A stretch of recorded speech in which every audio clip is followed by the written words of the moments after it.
Purvanchal press Ghazipur की खास खबर। सत्संग और कथा दशा ही दिशा बदलती है। नमस्कार, मैं हूं सत्या।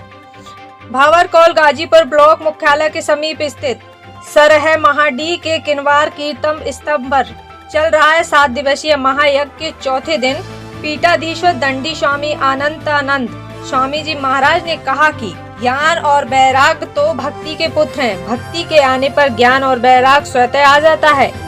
ज्ञान निष्ठा से ही वैराग होता है। जब हम संसार का सत्य जान लेते हैं, जब हमें सत्य और असत्य का ज्ञान हो जाता है, तब हमें मिथ्या वस्तुओं से वैराग हो जाता है और सत्य से प्रीति हो जाती है।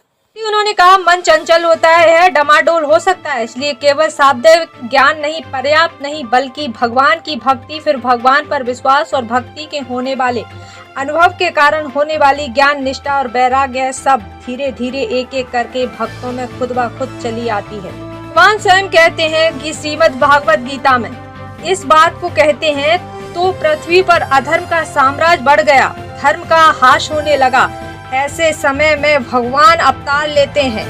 साथ ही कथा में जन्मोत्सव को खूब धूमधाम से मनाया गया।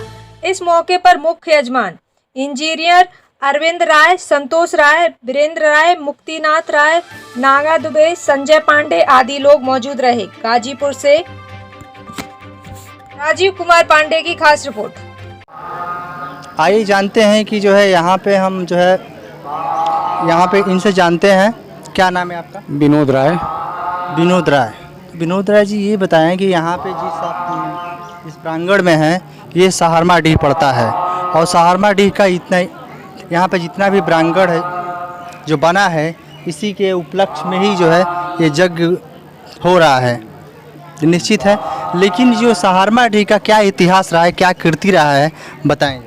सहारमा-डीह आपको जानना चाहिए कि सहारमा-डीह दीक्षित परिवार की सबसे पहले त्रिलोचन दीक्षित यहाँ पर आए थे। एक राजसूय यज्ञ के बहाने वो बनारस में आए थे, काशी में, और वहाँ उनके यज्ञ से प्रभावित होकर, उनके कार्यों से प्रभावित होकर इधर के अनेक गांव वहाँ के राजा ने इनको दिया था। और उस परिवार से ही आज यहाँ 1000 वर्ष तक अनेक परिवार के लोग पैदा हुए हैं, जो भिन्न भिन्न गाँव में लगभग 140 गांव में फैले हुए हैं। इसमें अनेक बहादुर लोग भी हुए हैं, जैसे मुल्लन दीक्षित हुए, 7 फुट से ऊपर के थे, बहुत बहादुर थे। यही नहीं, हरिनारायण सिंह जी कुंडेसर के थे, जिन्होंने शेर को मारा था। हिंद केसरी मंगला राय थे, जो जोगा में पैदा हुए और पूरे भारतवर्ष में पहलवानों के नाम में वो बहुत विख्यात हुए। यदि आज़ादी के बाद आप सोचेंगे तो यहाँ 47 के बाद बेशंकर बाबू विधायक, या आप जाएंगे लौवाडीह में तो वहाँ कनमोर हो राम जन्म राय। उसके बाद यदि आप कहेंगे तो यहाँ कृष्णानंद राय जी विधायक हुए। किन्हीं कारणोंवश मुख्तार अंसारी के गुंडों के कारण उनकी हत्या की गई और वो शहीद हुए। उनकी पत्नी अलका राय विधायक थी, इससे पूर्व भी वो विधायक रही हैं। तो इस वंशावली ने बहादुरों को, राजनीतिज्ञों को, साहित्यकार के रूप में आप चाहेंगे तो मैं बता सकता हूँ, सोनवानी में डॉक्टर विवेकी राय जैसे लोग पैदा हुए।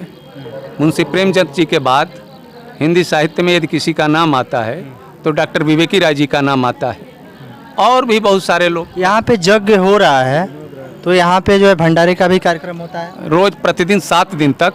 18 जून से यह यज्ञ प्रारंभ है। 18 जून को कलश यात्रा हुई थी और उसके बाद वीरपुर घाट पर जो कलश लेकर के चले थे लोग यहाँ आए, उसी दिन से यहाँ भंडारे का कार्यक्रम चलता है। दिन में 10 से 1 बजे तक और रात में 7 बजे से 11-12 बजे तक चलता है। सायंकाल 4 से 7 बजे तक सत्संग होता है, प्रवचन होता है। और कैमरामैन से हम दिखाना चाहते हैं, यहाँ पे जो है लगातार में लगी हुई हैं और अपना प्रसाद लेकर चढ़ाती हैं और चढ़ा के जो है और लगातार जो है अपना परिक्रमा कर रही हैं। यहाँ पे कुछ मंडप में जो है कुछ है जो कि कुंड लिए और हवन करने की जो है तैयारियाँ चालू होनी है और उसी देर में जो है हवन ताता लगा है।